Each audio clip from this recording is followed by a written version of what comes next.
This time conference series will now be recorded. This conference will now be recorded. Okay, thank you for the information. ठीक है, सो ये time series के साथ था। So main हमारे जो 4 कंपोनेंट ऑफ टाइम सीरीज थे, that was a trend, seasonality, cyclicity and random component. So Rishabh, what do you mean bye trend? Trend का मतलब क्या था ऋषभ? दरअसल लंबे समय तक चलता हूँ। लंबे समय तक क्या चलता है? लंबे समय तक तो बहुत चीजें चलती है।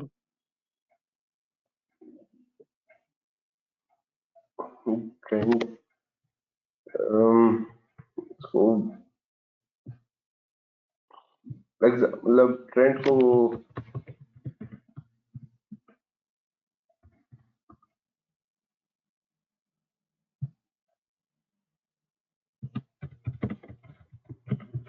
What you can see from the, are you able to see the screen? तो स्क्रीन से देख के ट्रेंड क्या लगता है? ट्रेंड क्या है अगर एक्सप्लेन करो तो? आपने क्या स्क्रीन शेयर कर रखी है क्या सर? हाँ, मैंने स्क्रीन शेयर की हुई है। Is everyone able to see the screen? Yes. और ऋषभ सर दिखी screen?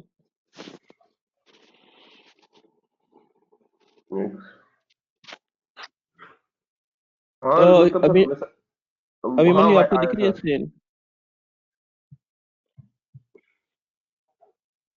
Yes, Gurdeep, it is Abhimanyu, visible for me. Okay, ठीक है। So what do you mean bye trend Rishabh?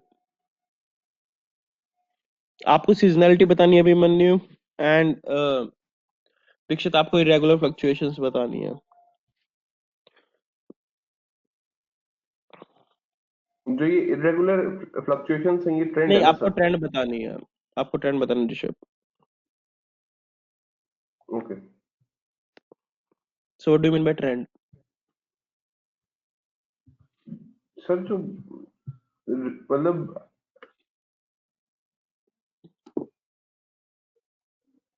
period of time and it is not being continued for long, so in that case if you मतलब example दे तो 90s की बात है तो bell bottom jeans was a very good example. In that time that was a very fashionable trend, but nowadays it is not no longer being continued, so it remains for a very short period of time. नहीं, ये वो वाला trend नहीं है कि at present कौन सा trend चल रहा है कपड़ों में एंड कौन सा उसमें चल मतलब रहा है, वो वाला ट्रेंड नहीं है। सर जैसे कि लो फ्रीक्वेंसी जो बताता है ना, वो उस चीज के लिए बताता है। सी ट्रेंड इज एक्चुअली जो लॉन्ग टर्म मूवमेंट है, so trend is actually the overall movement of a particular sales, see the, I can say trend shows the overall life cycle of a particular product or a particular organization and all those stuff. Trend बताता है कि what is the movement, like whether the company is growing up, whether the product sales are going up or whether they are down. For example, in this image you can see कि जो हमारा movement है, it is in the upward direction, correct, for the trend. जो मैंने last time example लिया था with Abhimanyu, the sales of Android devices, correct? आपको याद हो तो मैंने कहा था कि जो एंड्रॉइड डिवाइसेस की सेल्स है, they are going up as compared to the Windows phone. So it shows the overall movement of you can say a particular product और अ पर्टिकुलर ऑर्गेनाइजेशन। मतलब ट्रेंड ये शो करेगा कि ये particular product है या ये पर्टिकुलर थिंग है, it is going in the upward direction, the downward direction, means किसकी सेल्स इंक्रीज हो रही है, डिक्रीज हो रही है with respect to time, that is the trend. Abhimanyu, what do you mean bye seasonality? Seasonality is matlab a certain pattern which is repeated after a regular period of time, and the recurrence is usually less than a year. It ठीक है। can be constant more or less. What do you mean bye, what is the difference between seasonality and cyclicity? Cyclicity जो हो गया, ये जो cyclicity का जो pattern जो होता है वो रिपीटेड होता है, वो इरेगुलर इंटरवल्स, एंड पीरियड जो इसका होता है वो ओवर एन ईयर, मतलब एक ईयर से ज्यादा अगर होता है तो वो हमारा साइक्लिक में आता है। करेक्ट। इसमें एक चीज थी, जैसे जो सीजनैलिटी में जो आप कह रहे हो ना, एक particular pattern, see if I talk about the seasonality का एग्जांपल देना, अब अभिमन्यु। सीजनलिटी का एग्जांपल मैं जैसे दे सकता हूँ कि जैसे विंटर के टाइम पे मतलब वुलन क्लोथ्स के मतलब सेल्स बढ़ जाते हैं। करेक्ट। जैसे sales of ice cream calories higher in the summer season as compared to the winter. ठीक है, तो हर या समर में आपकी जो सेल्स ऑफ आइसक्रीम है वो इंक्रीज होगी। ठीक है, सो वो एक सीजनल कंपोनेंट है जो हर साल वो एक ट्रेंड पर्टिकुलर फॉलो करता है एक दूसरे को। That is basically the seasonality. And जो साइक्लिसिटी है, so seasonality normally is within a period of 12 months, within a year.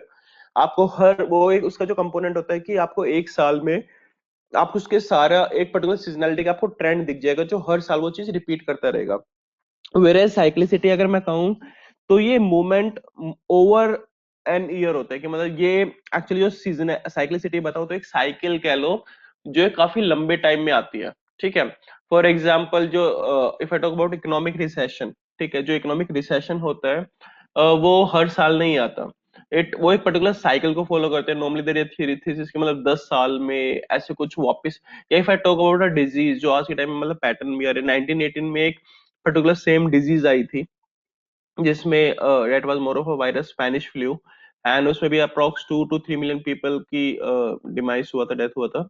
Similarly date was in 1918 के अप्रोक्स, एंड आप आई कैन से the corona virus it is happening in the 2019। सो एक ये cyclicity लगती है जैसे 100 years की, कि 100 ईयर्स में एक चीज रिपीट हो रही है। Economic recession for example I can say it normally take place, मतलब इकोनॉमी अपने आप को स्टेबलाइज, अपने आप को वापिस चैनलाइज करते हैं 10 to 12 ईयर्स। ठीक है, तो जैसे फॉर एग्जांपल इकोनॉमिक रिसेशन 2008 का आया था, पीपल आर सेइंग कि the things are moving toward economic recession, तो वो वापस ये कह लो कि 2018 या 19 के।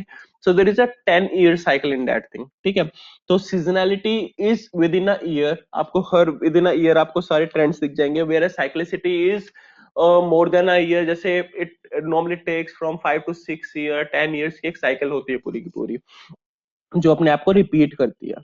ठीक है, what do you mean bye regular fluctuation, दीक्षिता?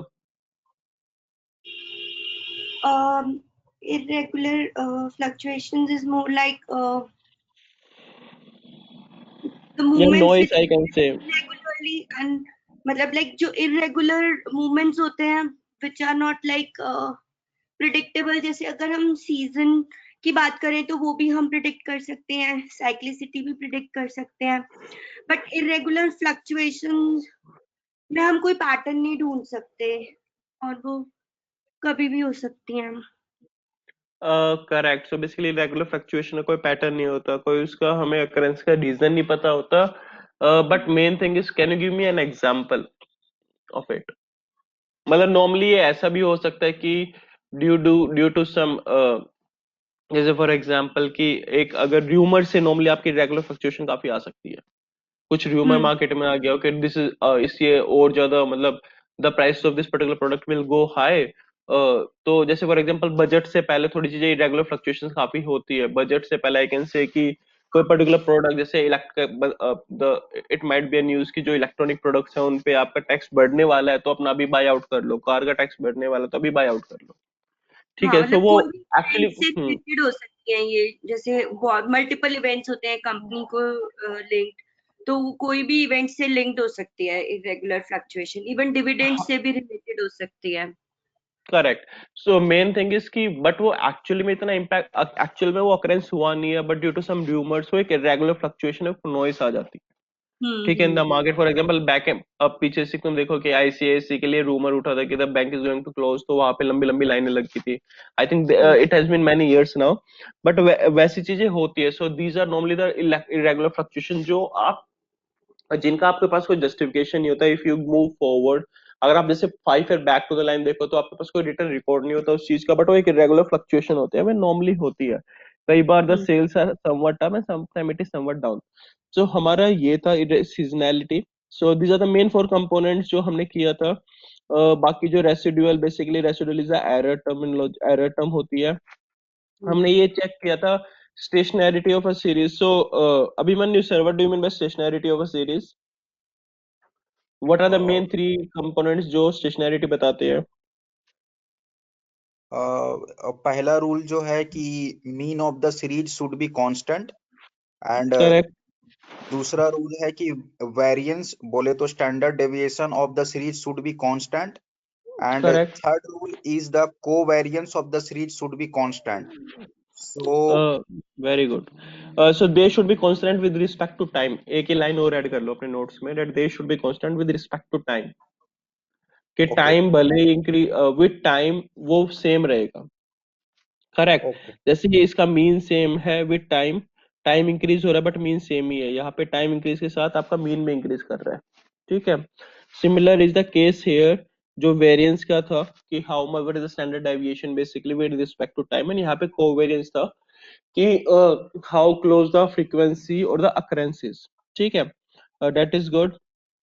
हम सीरीज को स्टेशनरी कैसे करते हैं? सीरीज को स्टेशनरी करने के लिए नॉर्मली हम दो तरीके की ट्रांसफॉर्मेशन लगाते हैं. One is the log transformation and one is the differentiation. हम डिफरेंशिएट करते हैं, वो मैं आपको बताऊंगा अभी कि what is normally mean by differentiation and all. वो शायद मैंने आपको एग्जांपल दिया था. It is basically minus one of the above step. ठीक है.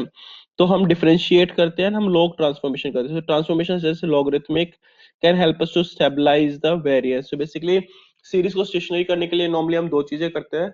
लॉग लेते हैं एंड डिफरेंशिएट करते हैं, उसको डिफरेंसिंग परफॉर्म करते हैं. ठीक है. ये था, ये थोड़ा ये था कि सीजनल डिफरेंसिंग भी हम कर सकते हैं. नेगेटिव डेटा होगा तो हम बेसिकली कांस्टेंट को ऐड अप कर देंगे जिससे सारी वैल्यूज पॉजिटिव है, एंड जब हमारे पास प्रेडिक्शन आ जाएगा तो उस कांस्टेंट को हम माइनस कर देंगे, दैट इज सब्ट्रैक्शन कर देंगे. That is how the things. And there are other method also जिससे स्टेशनरी हम चेक करते हैं. सो ये सीरीज स्टेशनरी बनाने के मेथड है कि सीरीज को स्टेशनरी बनाना हो तो हमें ट्रांसफॉर्मेशन करना पड़ेगा, that is logarithmic transformation and differencing करना पड़ेगा. अगर हमें बेसिकली चेक करना है कि सीरीज स्टेशनरी है या नहीं तो वी हैव मल्टीपल मेथड. जैसे रोलिंग स्टैटिस्टिक्स है, rolling mean and rolling variance, rolling standard deviation I can से. Rishabh, what do you mean by moving average?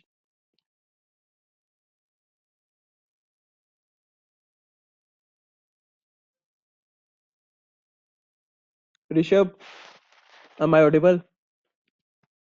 Yes, So what do you mean by moving average?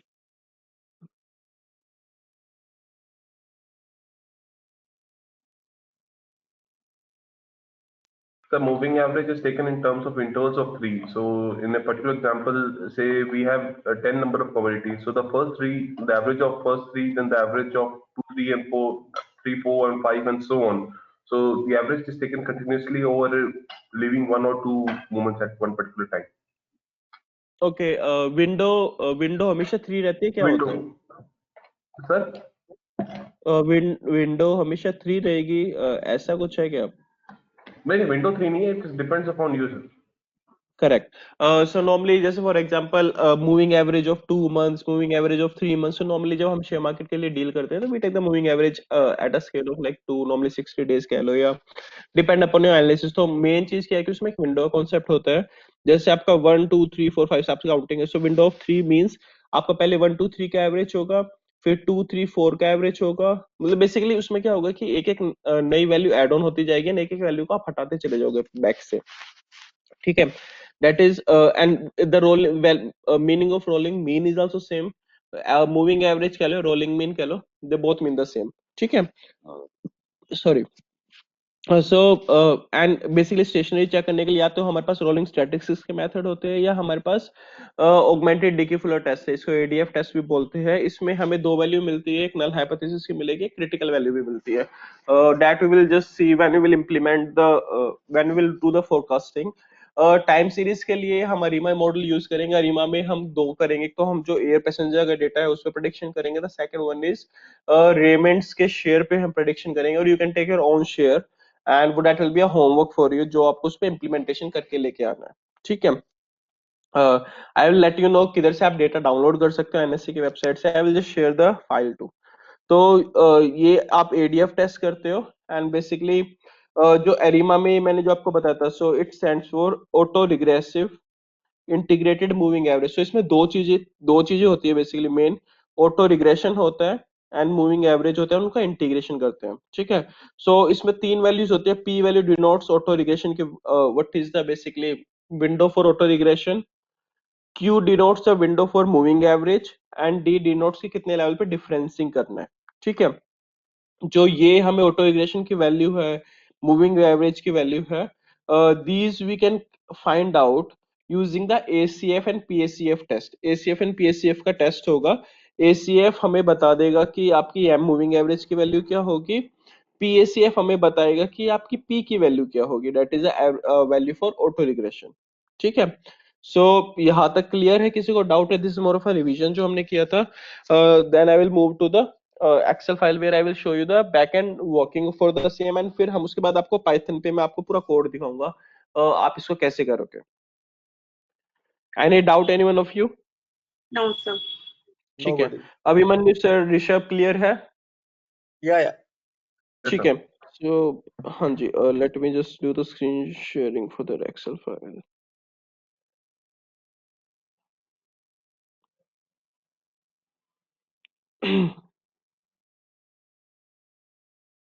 So, this is, if you're able to see the file, let me just zoom in, I think.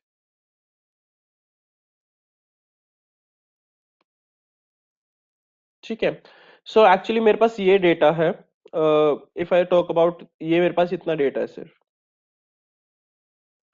ये मेरे further calculation है, यानी यहाँ पे मैंने अपना forecast किया हुआ है। बेसिकली जो मेरे पास डेटा था, सो मैं क्या करूंगा, I will tell you each and every step. And यहाँ पे हम क्या कर रहे हैं, हमारे पास बेसिकली जो डेटा है, इट इज फ्रॉम 2010 के क्वार्टर 1 से लेके 2013 के क्वार्टर 4 तक, बट हमें प्रिडिक्शन करना है for the complete year, that is 2014 के क्वार्टर 4 तक।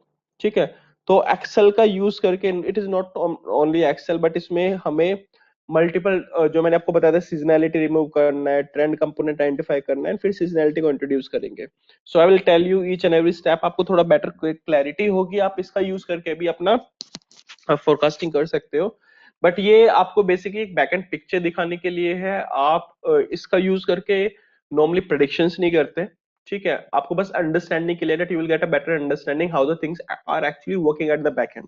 ठीक है, इफ जो प्रेडिक्शन के लिए वो हमारे पास पर्टिकुलर कोड है, I will just make you go through that, तो उसमें आपको पता चले, उसको नॉर्मली हम यूज करते हैं to make the prediction and to check whether how it is accuracy and all. So हाँ जी, सो ये हमारा टाइम है, बेसिकली ये टाइम का प्रॉक्सी, सी यहाँ पे ये टाइम का प्रॉक्सी, दैट इज 1 2 3 4 5 6, ये मैंने एज अ टाइम का प्रॉक्सी लिया हुआ है। These are simple numbers, and because मेरे को टाइम को डिनोट करने में ये हेल्प करता है दैट टाइम इज इंक्रीजिंग। इसको, जो मेरे पास डेटा था, दैट वाज ईयर का 2010 का डेटा है, 2010 के क्वार्टर 1 का, क्वार्टर 2 का, क्वार्टर 3, क्वार्टर 4, 2011 के क्वार्टर 1 का, क्वार्टर 2, क्वार्टर 3, क्वार्टर 4, 2012 के क्वार्टर 1, क्वार्टर 2, क्वार्टर 3, क्वार्टर 4 का। ठीक है, and similar is with the 13 part, 14 का भी यही सेम ही है मेरे पास। सो मेरे पास जो डेटा है, it is from 2010 to 2014, but मेरे पास जो data, it is from 2010 to 2013, 4 quarter जी। इनका एक्चुअल मेरे पास डेटा है, एंड नेक्स्ट 4 क्वार्टर्स के लिए मेरे को प्रोडिक्शन करना है, it is next complete year के लिए। सो यहाँ पे मेरे को शो करे कि सेल्स ऑफ कार्स इन लैख, की मेरी जो गाड़ियां हैं उनकी कितनी सेल्स हो रही है इन लैक्स। तो इफ यू सी हेयर, तो यहाँ पे जो आपकी कार की सेल है in the first quarter 2010, it is 4.8 lakh, in quarter 2 it is 4.1 lakh, 6 lakh, 6.5 lakh.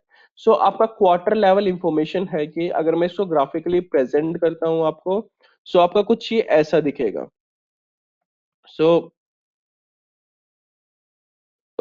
हाँ जी, so if you see here, तो ये आपका क्या है, दिस इज द ट्रेंड कि 2010 के क्वार्टर 1 में जो आपकी सेल्स थी, 2010 के क्वार्टर 1 में आपकी सेल्स 4.8 लाख है, तो आपकी सेल्स फिर वापस डिक्रीज हो रही है 4.1 lakh, then going again to 6 lakh, then 6.5 lakh. तो इफ यू सी हेयर, तो एक्चुअली यहाँ पे एक सीजनैलिटी अकर हो रही है, करेक्ट? तो what is the seasonality? Abhimanyu sir आप बताना।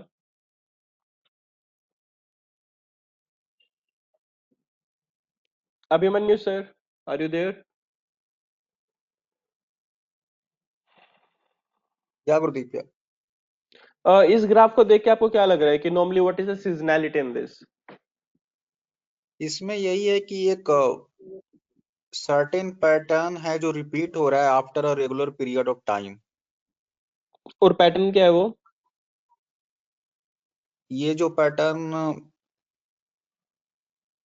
जैसे यहाँ 0.0 से पैटर्न नीचे गया वो ये लाइन, और फिर वो ऊपर उठ के वो 7.06 पॉइंट के समथिंग के आसपास आया। तो ये जो पैटर्न है, आई थिंक ये सीजनलिटी है। सीजनैलिटी है, बट पैटर्न को मेरे को आपको इसका डिस्क्रिप्टिव एनालिसिस चाहिए। तो Rishabh, can you give me a description of this कि what is the pattern normally, कब क्या ड्रॉप, डिप कब आ रहा है, इंक्रीज कब हो रहा है, एंड ऑल दो स्टफ। सर अगर हम ट्रेंड इसमें देखें तो साइक्लिकल चल रहा है, क्योंकि अगर आप देखोगे 2010 से लेकर 2013 का जो डेटा है, तो you can C initially Q1 to Q2, Q1 में थोड़ा डेटा मतलब वी आर मतलब 4.8 तक या 4.6 तक हम लोग सेल कर रहे हैं, बट Q2 में जैसे ही अपना जून जुलाई के समय में it goes very down 4.1, but again in Q3 it rises up. मतलब जब उस समय फेस्टिवल एक्टिविटीज है, अगर हमको अगर कोई रीजन भी है तो उस समय फेस्टिवल दिवाली हो गई, and by Q4 that is end of the year, Christmas वगैरह अगेन फेस्टिवल एक्टिविटीज कंटिन्यू कर रही है, then it is again there. उसके करेक्ट। बाद एंड जो दोबारा नॉर्मली करेक्ट एंड नॉर्मली जो कार सेल्स होती है तो वो दिसंबर में एक्चुअली कार्स में होता क्या है कि आपका मॉडल होता है, कौन से शादी ईयर वादी, का मॉडल है, तो वहां पे आपको हाँ एक्स्ट्रा डिस्काउंट मिल जाता है, इसलिए भी आपकी सेल्स पीक करती है। करेक्ट सर, तो वैसा ही है, उसी को कंटिन्यू चल रहा है बस वैसा ही। करेक्ट। सो ये साइकिल नहीं है, I want to just like focus on that word. So ये साइक्लिकल नहीं है। आप जो कह रहे हो 2010 से लेके 13 तक, it is not cycle. Basically जो सीजनैलिटी है वो क्वार्टर लेवल पे, जैसे Q1 में अगर यहाँ पे चेक करोगे, so if I see from here, I think यहाँ से आपको एक होलिस्टिक पिक्चर मिलेगी। जैसे Q1 में नॉर्मली सेल्स, Q1 से सेल्स डिक्रीज होनी स्टार्ट होती है, Q2 तक डिक्रीज बिल्कुल अपने मिनिमम पे जाती है, फिर Q3 में इंक्रीज होनी स्टार्ट होती है, Q2 से Q3 वो इंक्रीज होते हैं basically. If I talk about the 4 quarters, तो जैन फेब मार्च में आपकी सेल्स डिक्रीज होना बेसिकली सही चलती है, बट मार्च के बाद आपकी सेल्स डिक्रीज होना स्टार्ट होगी, एंड Q2 में सबसे मिनिमम पे आ जाएगी। Q3 में वो थोड़ा इंक्रीज हो रही है, I can say due to the festive season and all, अगर मैं इंडिया का इसको कॉन्टेक्स्ट दूं।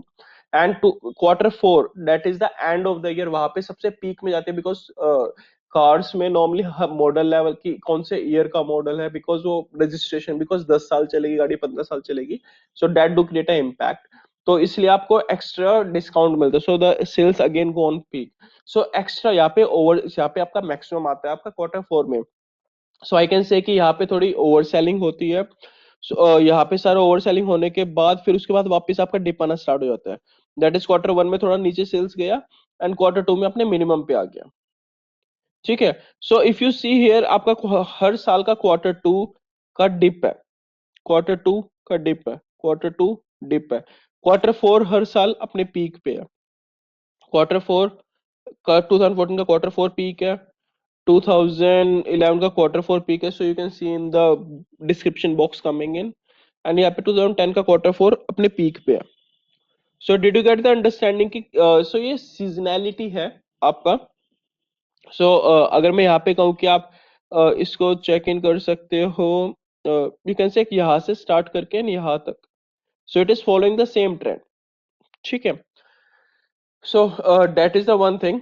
सो यहाँ पे आपकी, या I can say from here Q2 to Q2 आप सीजनैलिटी भी चेक कर सकते हो कि यहाँ से डिप आया था, फिर इंक्रीज हुआ, फिर वापस डिप आ गया।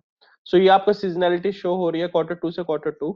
सो this is the seasonal component in this, ये सीजनैलिटी है जिसका एक पर्टिकुलर जस्टिफिकेशन है, एंड टाइम सीरीज इंप्लीमेंट करने के लिए there should be seasonality in the data.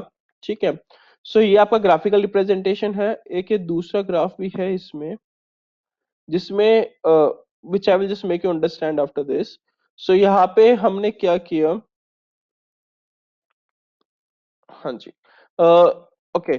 सो ये मेरा डेटा था 2010 का Q1, सेल्स वाज 4.8 लाख, 2010 का Q2 सेल्स 4.1 लाख है, 2010 का Q3 सेल्स 6 लाख, 2010 का Q4 सेल्स 6.5 लाख। ठीक है। सिमिलरली 2013 के Q4 तक आपकी सेल्स 8.4 लाख आ रही है। डेटा क्लियर है अभिमन्यु, ऋषभ, दीक्षिता, कोई डाउट इसमें? No sir. ठीक है। सो अब हम यहाँ पे क्या कर रहे हैं, एक्चुअली पहले हमें मूविंग एवरेज लेना पड़ेगा। हम मूविंग एवरेज ले रहे हैं यहाँ पे, that is moving average of 4 quarters. So moving average, if I show you the formula in this, so मैंने क्या किया है, मैंने यहाँ पे लिया average of these 4, that is first 4, ठीक है। यहाँ पे इस 4 के विंडो पे मूविंग एवरेज लेके जा रहा हूँ, एंड यहाँ पे एक्चुअली तो यहाँ पे ये था। If I go to the next step, तो यहाँ पे it is a moving average. Basically यहाँ पे जो पहले वाली विंडो थी उसको मैंने रिलीज आउट कर दिया, and I have taken 5.8। If I go move forward, यहाँ पे मैंने 5.2। सो इसमें एक्चुअली मैंने 2 बार यहाँ पे मूविंग एवरेज करने के बाद 4 क्वार्टर्स मैंने यहाँ पे, क्योंकि 4 क्वार्टर्स मैंने इसलिए लिया है, मूविंग एवरेज आप बेसिकली डिटरमाइन करते हो सीजनैलिटी के साथ, ठीक है, कि आपकी सीजनैलिटी कितने उसमें हो रही है। सो यहाँ पे हमें पता था कि एट एनुअल लेवल हमारी सीजनैलिटी परसिस्ट करती है, दैट इज 4 क्वार्टर लेवल पे हमारी सीजनैलिटी है, तो इसलिए हमने यहाँ पे बकेट ऑफ 4 लिया है, that is moving average of 4 quarter. And इसके बाद हम क्या कर रहे हैं, if I go here central moving average of 4 quarter, तो यहाँ पे मैंने जो मेरी ये वाली मूविंग एवरेज था, मैंने इसका फिर से मूविंग एवरेज ऑफ 2 लिया है। Now let me tell you the reason कि एक्चुअली यहाँ पे मैंने 2 बार क्यों किया है। बिकॉज यहाँ पे इफ आई शो यू, जो यहाँ पे मैं मूविंग एवरेज ले रहा हूँ, सो इसका अगर मैं मूविंग एवरेज करूंगा तो it should come in between here, जो यहाँ पे अगर मैं इसको रिप्रेजेंट भी करता हूँ, let me just show you here, ठीक है। जैसे मेरा इंफॉर्मेशन ये था, करेक्ट, यहाँ पे मैंने जैसे 2010 का Q1 Q2 मैंने यहाँ पे मूविंग एवरेज लिया इन 4 का, फिर मैंने मूविंग एवरेज लिया इन 4 का, and then I again took the moving average of this next 4, then I am taking the central moving average. Central moving average जो मैं ले रहा हूँ, it is the average of these two. So let me just justify you the reason कि actually ऐसा हो क्यों रहा है। It is happening because हाँ जी, so यहाँ पे जो मेरी values थी, if you see here 2010 का Q1 Q2 Q3 Q4 ये सेम वैल्यूज को मैंने यहाँ पे लिखा हुआ है, ठीक है। सो अगर मैं यहाँ पे अभी जो ये मूविंग एवरेज ले रहा हूं ऐसे करके, जस्ट लेट मी,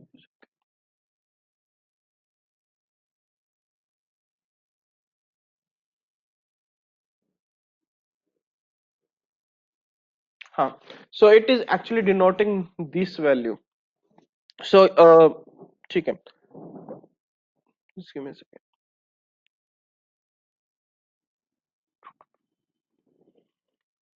हाँ,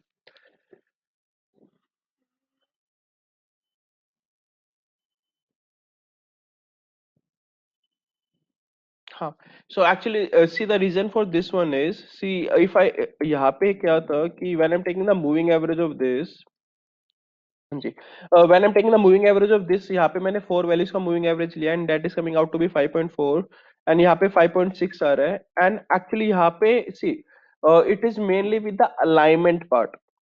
जो यहाँ पे इसकी मूविंग एवरेज आ रही थी जैसे 4.8, 4.16 एंड 6.5 है, इसका जब मैं मूविंग एवरेज लेता हूँ तो इसका moving average it is coming out to be like this. तो इसको, एंड यहाँ पे जो मैंने इसका फर्दर सेंट्रल मूविंग एवरेज लिया है, it is coming out to be 5.5। So जो ये वाला रिप्रेजेंटेशन है मूविंग एवरेज का to bring the thing in centre, जैसे यहाँ पे अगर आप चेक करोगे, सो यहाँ पे जो मूविंग एवरेज आपकी कैलकुलेट हो रही है फॉर दिस विंडो, ये it is coming in between of 4.8 and 4.1। Actually जो यहाँ पे मैंने वैल्यू जो 5.46 के सामने लिखी है वो गलत लिखी हुई है, because moving average normally centre आएगा। मूविंग एवरेज की जो वैल्यू होती है वो हमेशा सेंटर में होनी चाहिए। तो यहाँ पे या तो मेरे को इसको ऐसे रिप्रेजेंट करना पड़ता है कि I give a blank in between 4.10 4.1 इनके बीच में, यहाँ पे मैं इन दो वैल्यूज को कंटिन्यू इनके यहाँ पे 4.1 एंड 6.0 के बीच में अगर मैं कोई ब्लैंक देता तब मैं 5.4 लिख सकता था, ठीक है। बिकॉज उस केस में क्या था कि जो आपका मूविंग एवरेज है, moving average is normally comes in the centre of the window, ठीक है। तो वो यहाँ पे आपका रिप्रेजेंट हो रहा है, डेट इज 5.4, ठीक है। सो बट वैसे हम उसको रिप्रेजेंट लिख नहीं सकते थे, इसलिए मैंने क्या किया है कि आपका फर्दर जो आपका 5.4 आ रहा है that is the moving average of these 4, 5.6 है जो आपका मूविंग एवरेज ऑफ दीज 4 है, ठीक है। सो जब मैं इन दोनों का मूविंग एवरेज लूंगा, so actually from the representation point of view जो 5.4 है it should come in between the 4.1 and 6, ठीक है। बट नॉर्मली वो मैंने वैसे नहीं लिखा है। So in order to make a value which is at the right level, मैंने क्या किया 5.4 और 5.6 का एवरेज लिया, दैट इज 5.5। सो वो मेरी वैल्यू जो है वो मेरे 6 के सामने आएगी, एंड दैट इज वाई जो 5.5 है वो आपके 6 के सामने है। ठीक है, सो it is more from the representation, not only representation point of view but from the logical concept point of view की जो आप मूविंग एवरेज ले रहे हो यहाँ पे, it is basically a centre value of the window कि इन दोनों के दैट इज इन दो वैल्यूज के बीच, यहाँ पे 4 का विंडो है, so it should come in between the second and the third, but यहाँ पे मैंने थर्ड के सामने लिखा है, सो it is not actually logically a moving average of these four, मतलब उसको मूविंग एवरेज है बट वो जो वैल्यू प्लेस हुई है वो गलत हुई है। उसको करेक्ट करने के लिए मैंने इसको यहाँ पे एक बार और उसका मूविंग एवरेज लिया है। Did you get a clarity Abhimanyu and all, Rishabh, Dikshita? इसका यस इसका वैसे इसका वैसे ज्यादा इम्पैक्ट नहीं पड़ रहा, बट इसको सेंटर अलाइन करने के लिए, इसका अलाइनमेंट ठीक करने के लिए मैंने इसको लिया है। हाँ जी दीक्षिता। इसमें मैं यही पूछना चाहती हूँ कि ये जो आपने लिया है सेंट्रल मूविंग एवरेज, इसका पर्पस क्या है? ओके, इसका मेन पर्पस यही है, okay let me just explain you again. देखो नहीं, आप ये यहाँ जो पे, कह रहे हो कि सेंटर करने के लिए ही आपने वो किया है, वही हाँ जी, मतलब है मुझे हाँ तो जी, आप उसका रीजन वही है। देखो जैसे इसका विंडो 4 है, करेक्ट, अगर मैं इसका मूविंग एवरेज लेता हूँ तो यहाँ पे कुछ आना चाहिए था, ठीक है, हाँ बट मैंने उसको 6 के सामने लिखा है, तो उसका वो अलाइनमेंट एक्चुअली डिफरेंट है। It should be in between this, जो यहाँ पे ऐसे दिख रहा है वो it should be in between this 4.8 हाँ 4.1 के यहाँ पे बीच में आना हाँ, चाहिए, आई ठीक है, गॉट इट। ठीक है। बट वो यहाँ पे हम बिकॉज अदरवाइज मेरे को यहाँ पे गैप देना पड़ता है ना, वो वैल्यूज भी डिसबैलेंस होती है, तो मैंने एक बार फिर से हाँ एवरेज लिया है, जो वो एवरेज आएगा actually that will come in front of 6, तो उसको लॉजिकली ठीक करने के लिए सिमेंटिक अच्छा, वाइज मैंने यहाँ पे ठीक है, किया है, एक बार और मूविंग एवरेज लिया है। Got it. Abhimanyu, Rishabh, is it clear? Gurdeep, representation view से आई गॉट इट कि जैसे अगर हमने 4 के बकेट में अगर हमने पहले मूविंग एवरेज लिया है तो हमारा जो वैल्यू है, पहला वैल्यू जो हमारा है 4.1 और 6.0 के मिड में आया, जो करेक्ट, 5.4। हाँ जी। बट जब हमने मूविंग एवरेज हमने 4 के बकेट में जब हम ले लिए हैं तो हमें इज इट नेसेसरी कि हमें सेंट्रल मूविंग एवरेज भी चाहिए हमें? वो सेंटर देखो, यहाँ पे I think you got the information. देखो यहाँ पे जो 5.4 आया है एक्चुअली वो इन दोनों के बीच में आना चाहिए था, 4.1 और 6 के बीच में, करेक्ट, बट राइट हमने उसको किधर लिखा हुआ है, 5.4 को हमने 6 के सामने लिखा हुआ है, राइट। ठीक है, तो वो चीज गलत है यहाँ पे। सो उसको एक्चुअली जो उस वैल्यू को अलाइन करने के लिए इन फ्रंट ऑफ 6, तो एक्चुअली 6, तो मैंने क्या किया, जो फिर मैंने इन दोनों का, बिकॉज एक्चुअली जो 5.4 है it should come in between 4.1 and 6, जो यहाँ पे 6.0 है, एंड जो 5.6 है it should come in between 6 and 5.8, correct, right. उस हिसाब से। तो उसको मैंने क्या किया, बट ये वैल्यू यहाँ पे रिप्रेजेंटेशन, मतलब बेसिकली ये सिमेंटिक पॉइंट ऑफ व्यू से वैसे तो कोई इशू नहीं है, ज्यादा फर्क नहीं है, 5.4 5.5 0.1 का फर्क है, ज्यादा फर्क आ नहीं रहा, ठीक है, बट मेन राइट। चीज जिसकी उसको सिमेंटिक पॉइंट ऑफ व्यू से ठीक करने के लिए जब मैं इन दोनों का एवरेज लूंगा 5.4 और 5.6 का, तो मेरे को वो 6 के सामने आएगा, तो उसको मैं यहाँ पे उसको करेक्टली लिख सकता हूँ that it should be in front of 6, तो 6 के सामने मेरी वैल्यू 5.5 है, तो इसको ही मैं गोइंग फॉरवर्ड यूज करूंगा, दैट इज द तो रीजन कि मैंने इसको यूज किया। ये आपने एक्सेल के लिए किया है, अदरवाइज तो नहीं हमें जरूरत होती है। नहीं नहीं, देखो ये मैंने एक्सेल के लिए किया है सो दैट डेटा में कोई डिस्क्रिपेंसी या बेसिकली उसको मैं अगर ट्रांसफॉर्म या मूविंग एवरेज ले रहा हूँ तो वो पर्टिकुलरली हाँ लॉजिकली ठीक रहे, अगर मैं इसको भी लेके चल लेता तो वैसे कोई इश्यू नहीं आना था, हाँ, but much of a representation point of view से भी कर रहे हो तो तब भी वो ठीक होना चाहिए। ठीक ठीक ठीक ठीक, got right, it। Because moving average और सेंट्रल मूविंग एवरेज में सिर्फ 0.1 का डिफरेंसेस निकल के आ रहा है, दैट्स इट। हाँ, उससे ज्यादा का डिफरेंस है नहीं, बट जो 6 के सामने एक्चुअल वैल्यू है वो 5.5 आनी चाहिए थी, 5.4 इनके बीच में होगा कुछ कहीं, ठीक है, बट वो राइट मैंने यहाँ पे लिखा हुआ है, but 5.5 is actually the value which should come in front of 6, जो यहाँ राइट पे राइट। मैंने उसको रिप्रेजेंट किया हुआ है, ठीक है, so that is the thing. तो इसका कॉन्सेप्ट इसलिए बस ये थोड़ा इसलिए ताकि सिमेंटिकली या logically the value should be in front of the right number, तो इसलिए मैंने इसको किया था। तो ये सेंट्रल मूविंग एवरेज मैंने ले लिया है, इट इज 5.5 5.4 5.7, ठीक है।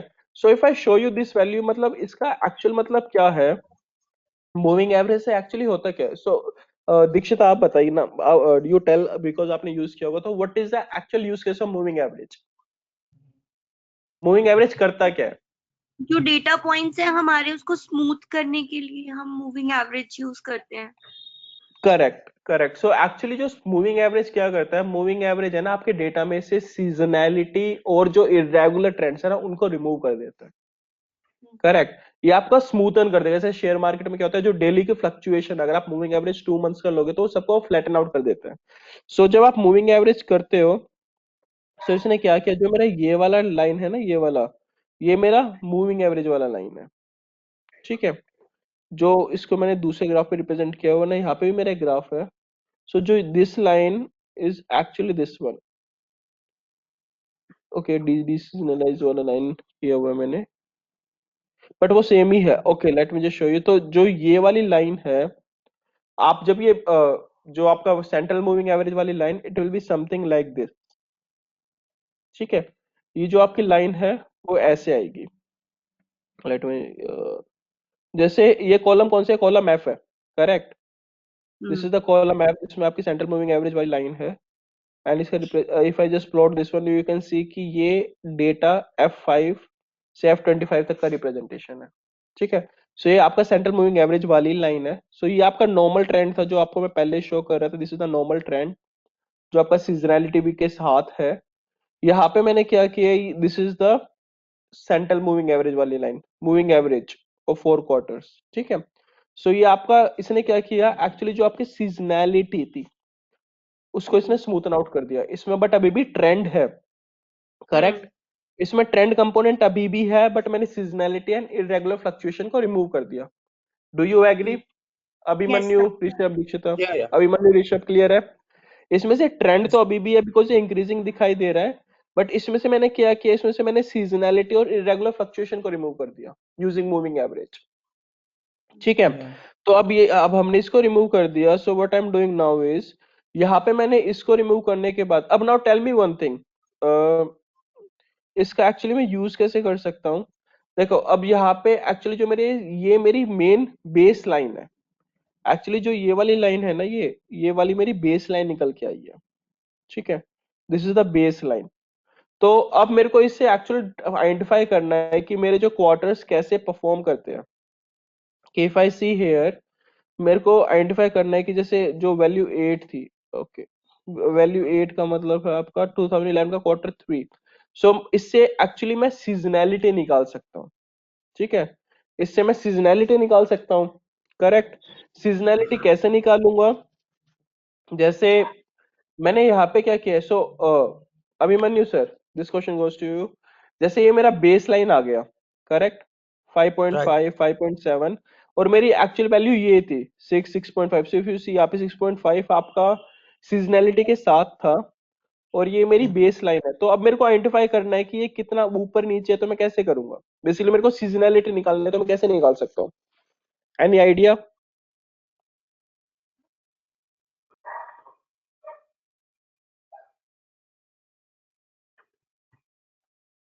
ऋषभ सर, अगर मेरे को आइडेंटिफाई करना है कि इसमें सीजनैलिटी क्या थी या इरेगुलरिटी क्या थी, मैं कैसे आइडेंटिफाई करूंगा?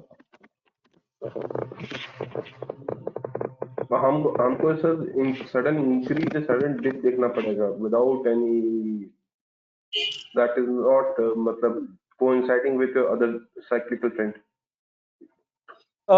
Got it. बट एक्चुअली हम क्या करते हैं, यहाँ पे मैंने क्या किया है, जो मेरी सेल्स ऑफ कार थी एंड जो मेरा सेंट्रल मूविंग एवरेज था, बेसिकली ये मेरी बेस लाइन है। एंड ये मेरी लाइन, ये मेरा डेटा है जिसमें सीजनैलिटी, इरेगुलरिटी दोनों चीजें हैं। तो मैं अगर इस वाले नंबर को इससे डिवाइड कर दूंगा तो मेरे को पता चल जाएगा कितना परसेंटेज ऊपर है। So if I divide E8 by G8, तो मेरे को पता चल जाएगा कि how much percentage it is up. ठीक है। ये अगर मैं यहाँ पे सेम चीज में, एंड एक्चुअली जो ये वाला है, ये सीजनैलिटी भी है और ये इरेगुलरिटी भी है। ठीक है। सर सो आई कैन से, इसको मैं यहाँ पे थोड़ा ना ऐसे इसमें ट्रेंड को रिमूव कर देता हूँ आपका।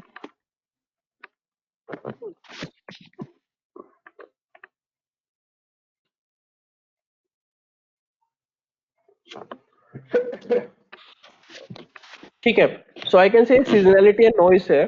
तो यहाँ पे if I see, if you check here कि यहाँ पे मैंने क्या किया है कि जो 110% है उसका मतलब क्या है कि 2010 के क्वार्टर थ्री में आपकी जो एक्चुअली बेस वैल्यू होनी चाहिए थी शुड बी 5.5, बट वो आ रही है आपकी 6, तो 110% का हाइक था। So if you see here कि नॉर्मली ये क्वार्टर थ्री में 110% है। अगर मैं यहाँ पे फिर से दूसरे क्वार्टर थ्री में चेक करूँ, this is the quarter three 110%, अगर आगे दूसरा क्वार्टर थ्री चेक करूँ तो इसमें 108%, इसके 2012 क्वार्टर थ्री 111%, 2013 का क्वार्टर थ्री इसमें वैल्यू नहीं आएगी, बट ठीक है ये तीन वैल्यूज है। इससे मेरे को क्या पता चल रहा है अभिमन्यु?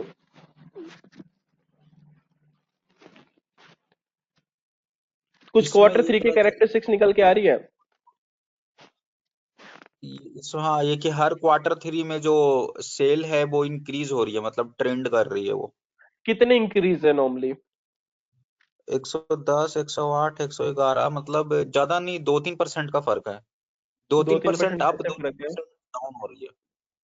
नहीं ओवरऑल देखो, अगर मैं कह रहा हूं कि नॉर्मली, हाँ फॉर एग्जाम्पल जैसे आइसक्रीम है, ठीक है, गर्मियों में नॉर्मली आइसक्रीम की सेल इंक्रीज होती है। अगर मैं कहूँ कि नॉर्मल आइसक्रीम की जो एक ब्रिक थी वो 100 रुपीज की है, बट गर्मियों के कारण वो 110 की बिक रही है, ठीक है, तो सीजनैलिटी का कितना इम्पैक्ट है उस पे?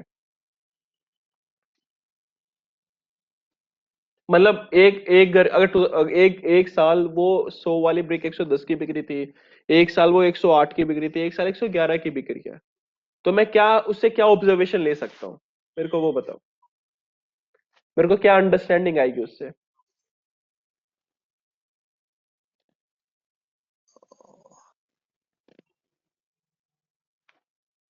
कि प्राइस कि मतलब गर्मियों वही का, है ना कि हम्म, प्राइस इंक्रीज ही हो रहा है, मतलब हर क्वार्टर में। कितना हो रहा है बट?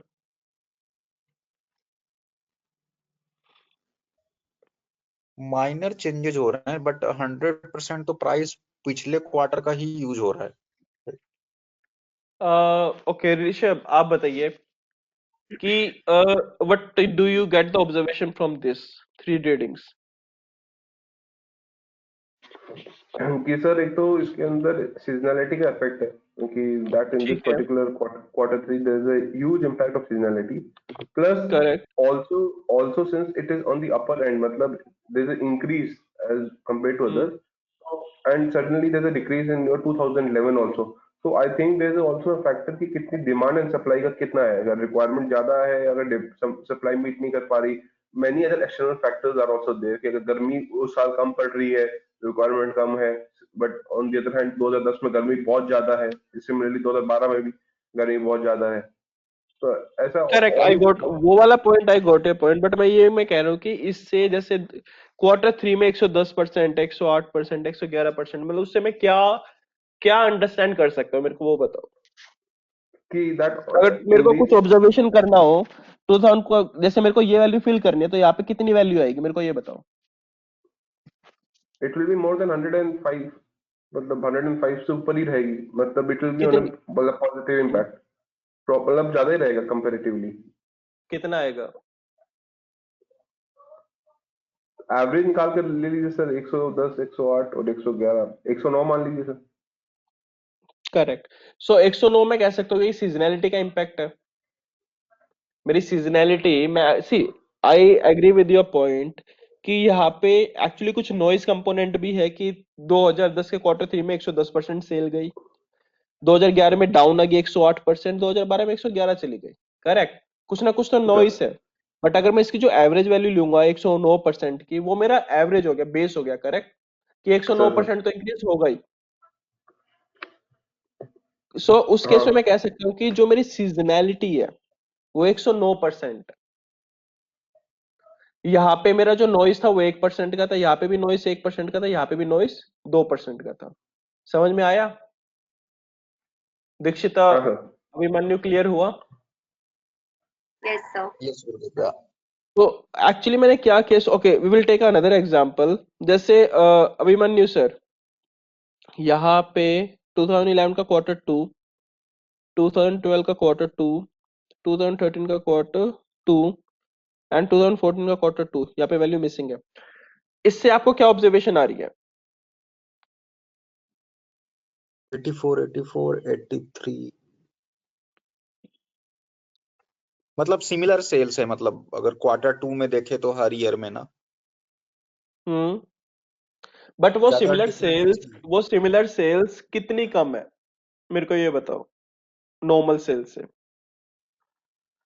मतलब यहाँ पे ओवर टाइम अगर 100 गाड़ियां बिकनी थी तो आपके Q2 में 84 गाड़ियां बिकी, यहाँ पे भी 84 बिकी, यहाँ पे 83 बिकी, करेक्ट। बिकी, हाँ, राइट अगर राइट। मेरे को इस वैल्यू को फिल करना हो तो मैं यहाँ पे क्या भरूंगा?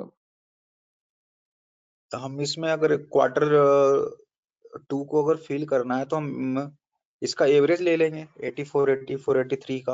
83, मतलब बेसिकली यहाँ पे जो मेरे को सीजनैलिटी मिल जाएगी, करेक्ट। सो मेन जो मैं यहाँ से आपको कॉन्सेप्ट डिराइव कर रहा हूँ ना, मैं ये कर रहा हूँ कि यहाँ से एक्चुअली यहाँ पे जैसे I would say seasonality and noise दोनों चीजें है यहाँ पे, ठीक है।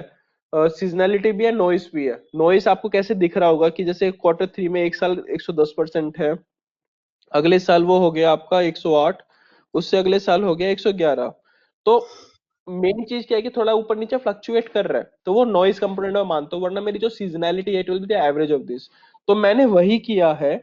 मैंने क्या किया, यहाँ पे मैंने एक्चुअली यहाँ पे मैंने एवरेज इफ किया है, ठीक है। एवरेज इफ एक्सेल में किया है। एवरेज इफ का लॉजिक क्या होता है, अभिमन्यु आप बताना।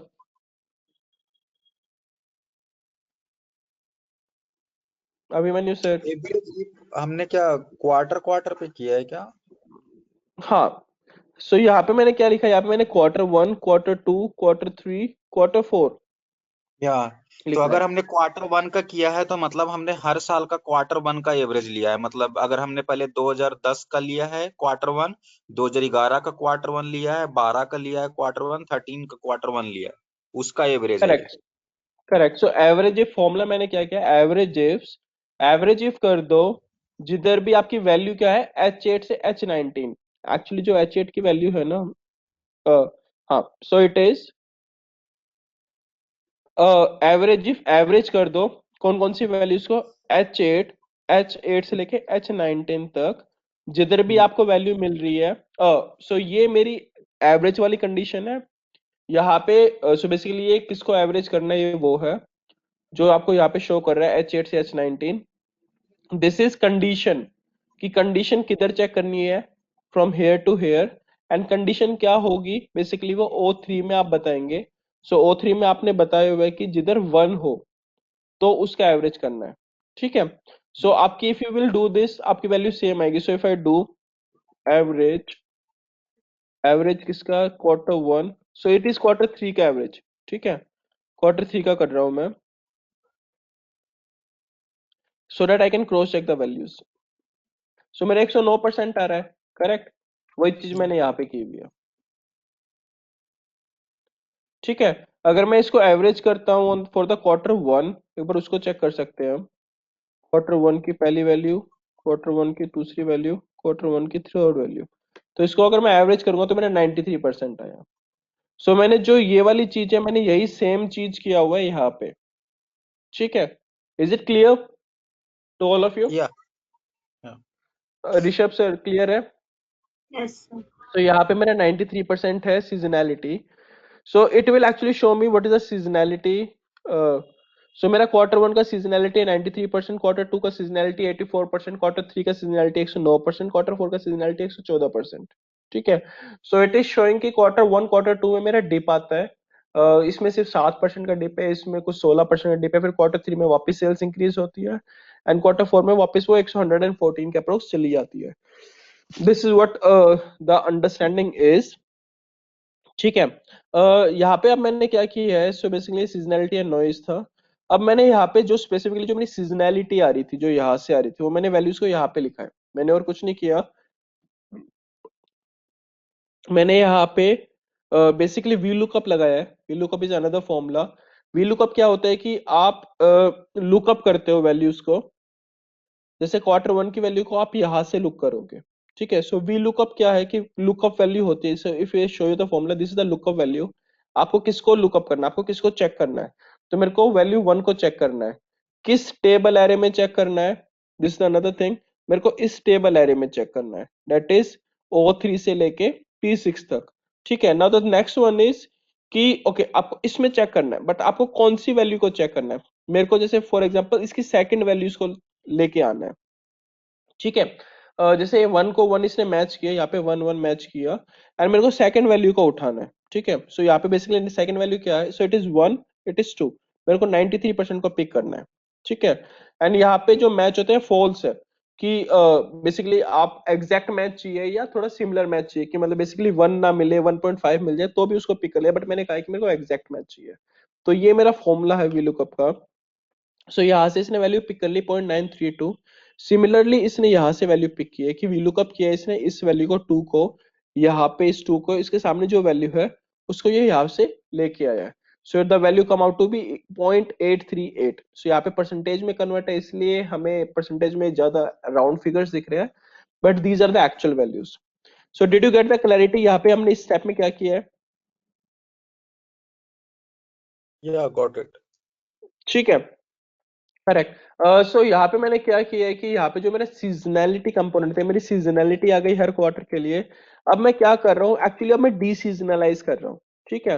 अब मैं क्या करूँ, मैं सारी मैंने कुछ मिस और कर दिया ये जो आपने मुझे ये बता रहे थे ना आप VLOOKUP वाला, तो इतना तो मैंने सुना था कि ये जो आप क्वार्टर वाले चेक कर रहे हो कॉलम से, उसके बाद आपने ये ओ वाला जो है ना इस वाले में से चेक किया वैल्यूज, तो उसके बाद क्या किया है हमने? ओके। सो एक्चुअली मैंने यहाँ पे इन वैल्यूज को, सो यहाँ पे मैंने सीजनैलिटी नॉइस ये वाला समझ में आ गया आपको? हाँ ये हो करेक्ट। गया, उसमें तो VLOOKUP यहाँ से मैंने क्या किया, मैंने हर क्वार्टर के लिए सीजनैलिटी कैलकुलेट की, बस उन वैल्यूज को मैं यहाँ पे पुट इन कर रहा हूँ।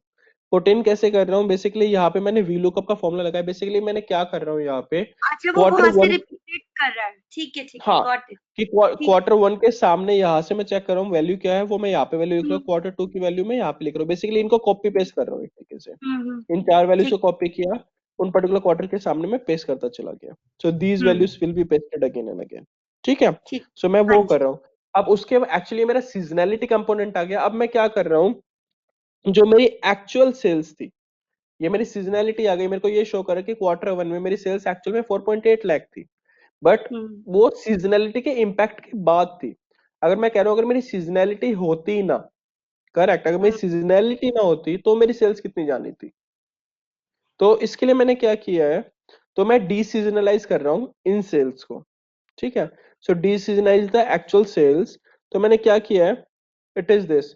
सो ये कह रहा है कि जो मेरा सीजनैलिटी का इम्पैक्ट है, सीजनैलिटी का इम्पैक्ट कितना है कि मेरी 100% सेल्स एक्चुअली मेरी 93% हो जाती है क्वार्टर 1 में। तो अगर मेरे को आइडेंटिफाई करना है कि मेरी 100% सेल्स कितनी होगी, सो मैंने क्या किया, आपका E6 डिवाइड बाय I6, इससे मेरे को ये पता चल जाएगा 100% कितना है।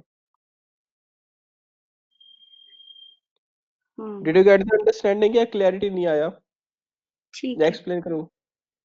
अभिमन्यु सर, ये डीसीजनलिटी समझ नहीं आया गुड, मतलब हम यहाँ पे एक्चुअली क्या निकालना चाह रहे हैं? देखो एक्चुअली हम यहाँ पे क्या कर रहे हैं, जैसे ओके ठीक है, सी यहाँ पे एक्चुअली हम क्या कर रहे हैं, सो यहाँ पे मेरा क्वार्टर 1 की सेल्स कितनी थी, 4.8 लाख, करेक्ट। क्वार्टर 2 की हाँ 4.16। इन पे सब पे सीजनैलिटी राइट, हाँ है। यहाँ पे मैंने एक्चुअली हर क्वार्टर की सीजनैलिटी निकाल ली, हाँ कि मेरे क्वार्टर 1 की ओके सीजनैलिटी है 93%, क्वार्टर 2 की 83.8%, करेक्ट। अब मेरे को राइट एक्चुअली क्या निकालना है कि अगर इस डेटा में ये मेरा जो 4.8 लाख सेल्स थी क्वार्टर 1 की, एक्चुअली इस पे सीजनैलिटी का इम्पैक्ट था, करेक्ट। राइट राइट, तो मतलब इस पे बट अगर अगर मैं इसमें से सीजनलिटी का कुछ, इम्पैक्ट है तो मतलब कि हमारा इस पे 0.932 जो सीजनलिटी आया है कॉलम नंबर आई में, मतलब इतना उसके ऊपर इम्पैक्ट है, राइट? करेक्ट।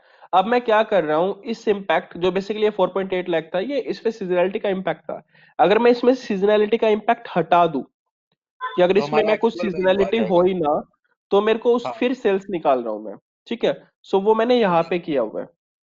यहाँ पे कैसे ओके किया हुआ है, ठीक है। सो मैंने यहाँ पे क्या किया है कि मैं यहाँ पे डीसीजनलाइज कर रहा हूँ, ठीक है। जैसे फॉर एग्जाम्पल यहाँ पे मेरा सीजनलिटी कितना था, गॉट इट, जो 1.14%। सेल्स था, सेल्स से आपने डी सीजनलिटी को डिवाइड कर दिया तो हम एक्चुअल सेल्स की वैल्यू निकल जाएगी।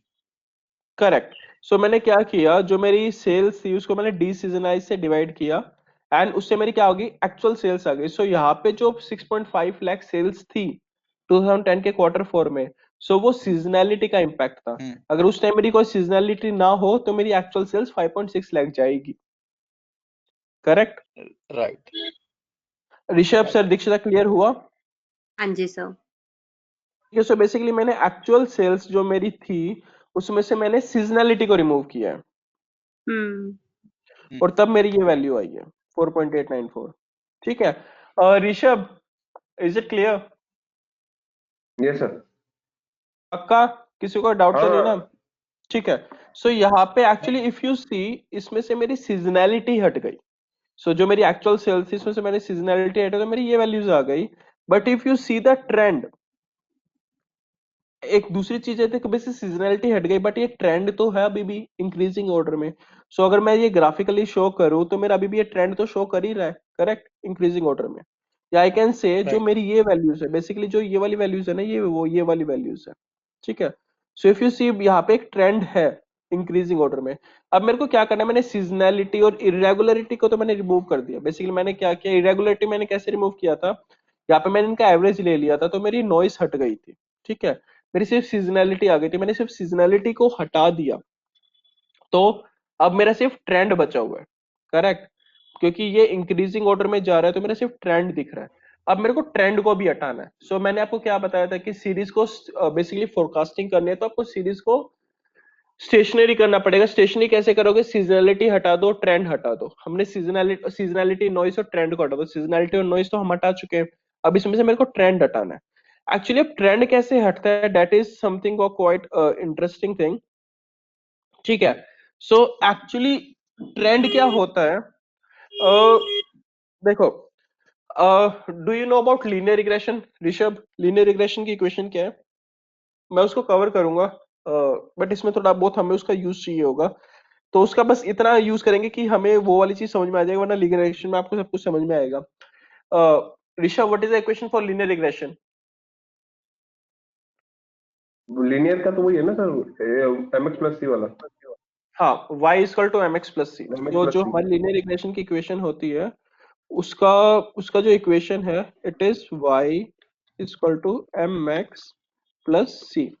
सो ये मेरी इक्वेशन होती है। y क्या होता है, basically y is the target variable कि आपका आउटपुट क्या आएगा। x आपका इनपुट होता है एंड इसमें हम बीटा निकालते हैं। ठीक है। जैसे फॉर एग्जांपल ये सिंपल इक्वेशन है काफी, एंड c हमारा कांस्टेंट होता है। ठीक है। इसमें इसमें आई थिंक इस पे अभी इतना इन डेप्थ नहीं जाएंगे वरना तुम कंफ्यूज हो जाओगे, अभिमन्यु, लाइक आप हो जाओगे। तो यहाँ पे हम एक्चुअली सुनो, अब हम यहाँ पे क्या कर रहे हैं, एक्चुअली हम यहाँ पे लीनियर रिग्रेशन कर रहे हैं। ठीक है।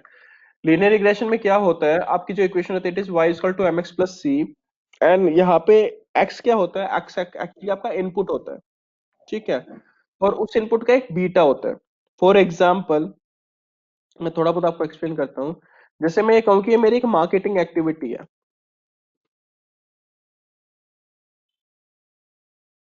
ठीक है।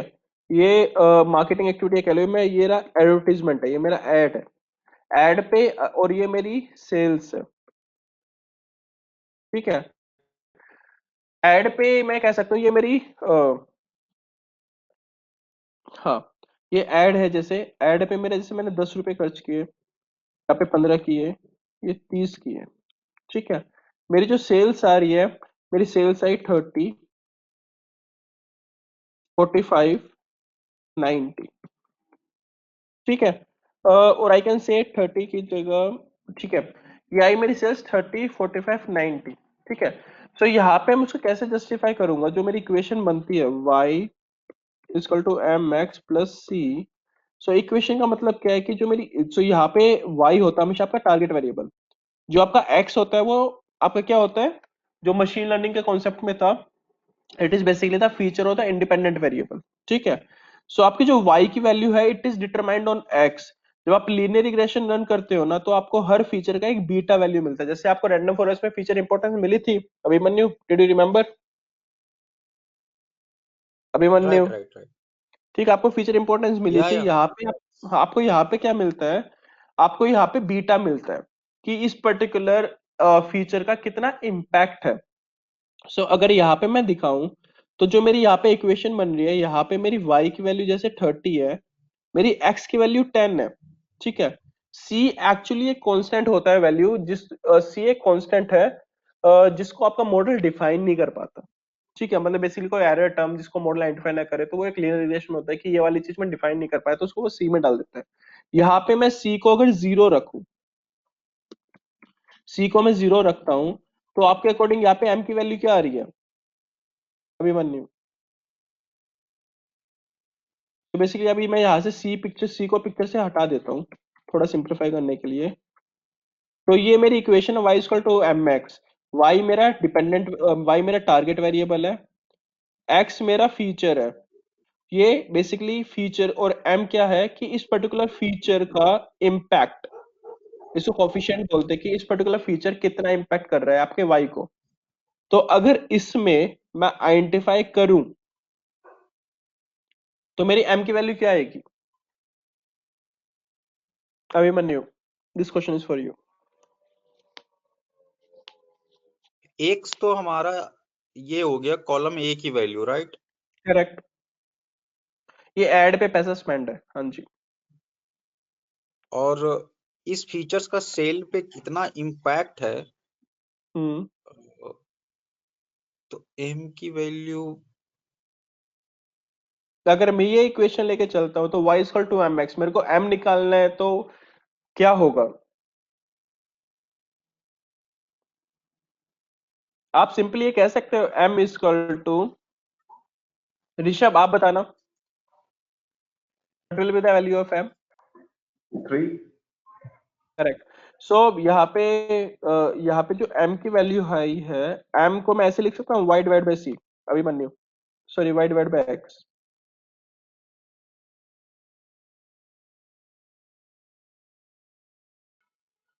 Abhimanyu sir y divide by x, but y तो देखो हमारे ये पास क्या वैल्यू क्या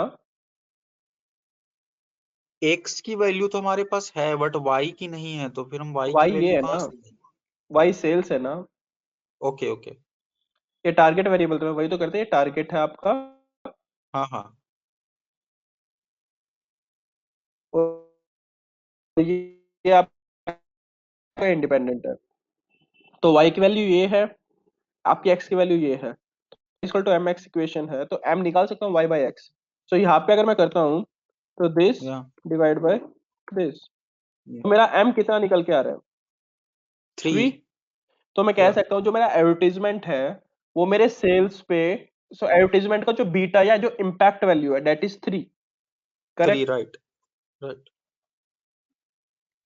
करेक्ट। सो मैं ये कहूंगा अगर मेरी यहाँ पे वैल्यू, अगर अगर मैंने मान लो एडवर्टीजमेंट पे स्पेंड किया है 20 रुपीज, तो मेरी सेल्स कितनी आएगी अभिमन्यु?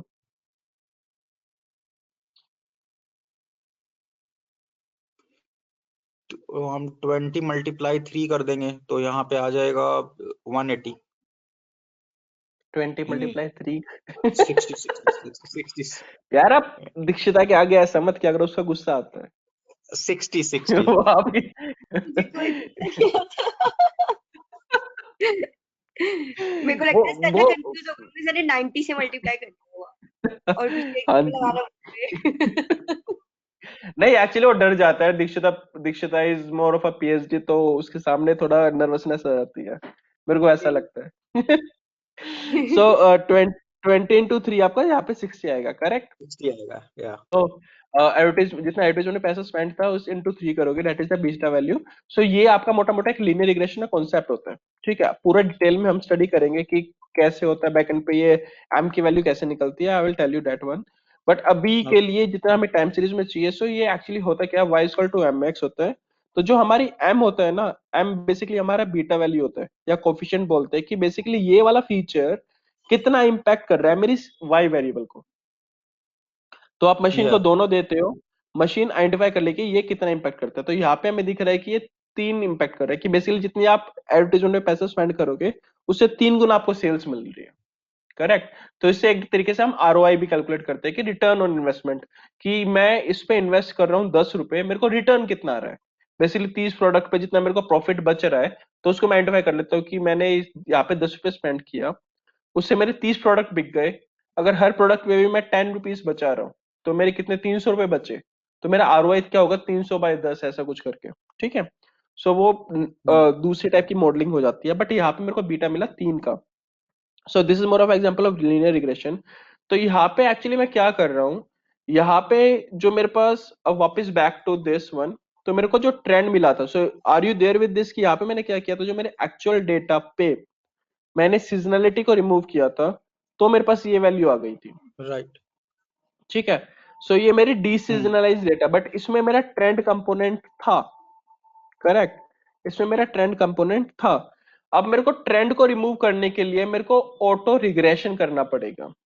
ऑटो रिग्रेशन मतलब मेरे को इसमें रिग्रेशन करना पड़ेगा। रिग्रेस किसके हिसाब से करना पड़ेगा, इसमें क्या होगा, जो इसमें क्या होगा, मेरा जो फीचर होगा, that will be my time, मेरा फीचर टाइम होगा, मेरा टारगेट मेरी सेल्स हो गई। Did you get it? मेरा फीचर होगा मेरा टाइम के साथ, बिकॉज ट्रेंड क्या होता है कि टाइम के साथ आपकी सेल्स किस की, मतलब इसको अगर मैं बताऊं, तो जो यहाँ पे मेरा बीटा नहीं था, यहाँ पे मेरा बीटा 3 था, तो मेरे को आइडेंटिफाई करना था कि कितने एड पे मैं कितना स्पेंड कर रहा हूँ, तो मेरी जो सेल्स इंक्रीज हो रही है। यहाँ पे क्या हो रहा है, ये मेरा फीचर है, मेरा फीचर टाइम है, एंड जो मेरा टारगेट है वो मेरी नॉर्मल सेल्स है। तो मैं यहाँ पे आइडेंटिफाई करने की कोशिश करूंगा कि with increase in time, her time के हर क्वार्टर, बेसिकली यहाँ पे टाइम के क्वार्टर को रिप्रेजेंट कर रहा है कि हर क्वार्टर के इंक्रीज के साथ मेरी कितनी सेल्स बढ़ती जा रही है, मतलब बीटा मतलब कितना मल्टीप्लीकेटिव फैक्टर है, करेक्ट। सो उसके लिए मैं क्या करूंगा, this you can do, basically आपके में भी आपको चेक करना पड़ेगा आपके में रिग्रेशन है या नहीं। सो आपको क्या करना पड़ेगा, you need to go to data, and यहाँ पे डेटा एनालिसिस है, ठीक है। आपको डेटा एनालिसिस पे जाना पड़ेगा। अगर आपके यहाँ पे शो नहीं कर रहा है आपको, तो आपको क्या करना पड़ेगा, सो एक बार आप अपना एक्सेल ओपन करना। Are you able to see this data analysis in your Excel? Just check it first, otherwise I will let you know कि इसको कैसे लेके आते हैं आप। ओके।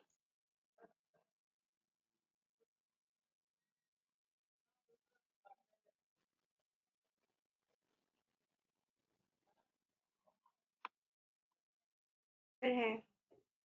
आपके में डेटा एनालिसिस है, हम्म।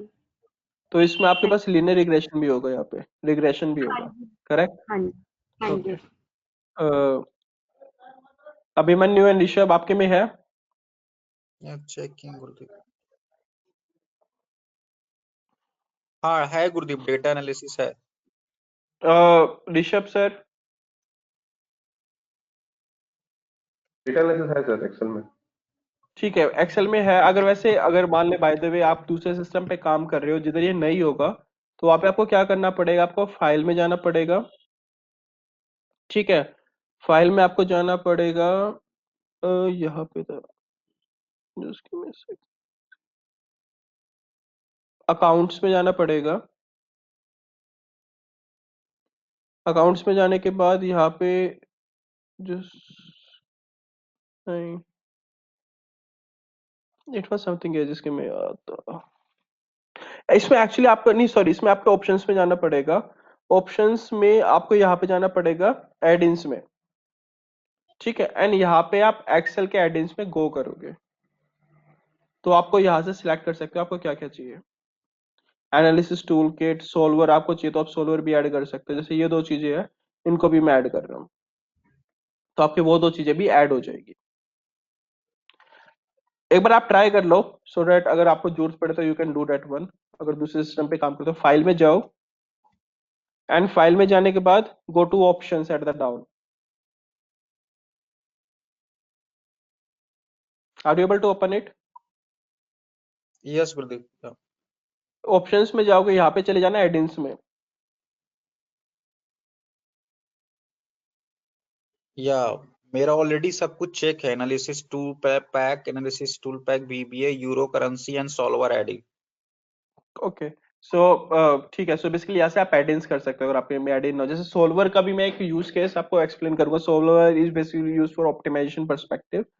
तो उसको हम कर सकते हैं, बट ठीक है। सो यहाँ पे मैंने क्या किया हुआ है, मैंने वहां पे सो अब मेरे को क्या करना है, एक्चुअली मेरे को अब रिग्रेशन रन करना है, मेरे को आइडेंटिफाई करना है कि, and this is known as auto regression, ठीक है।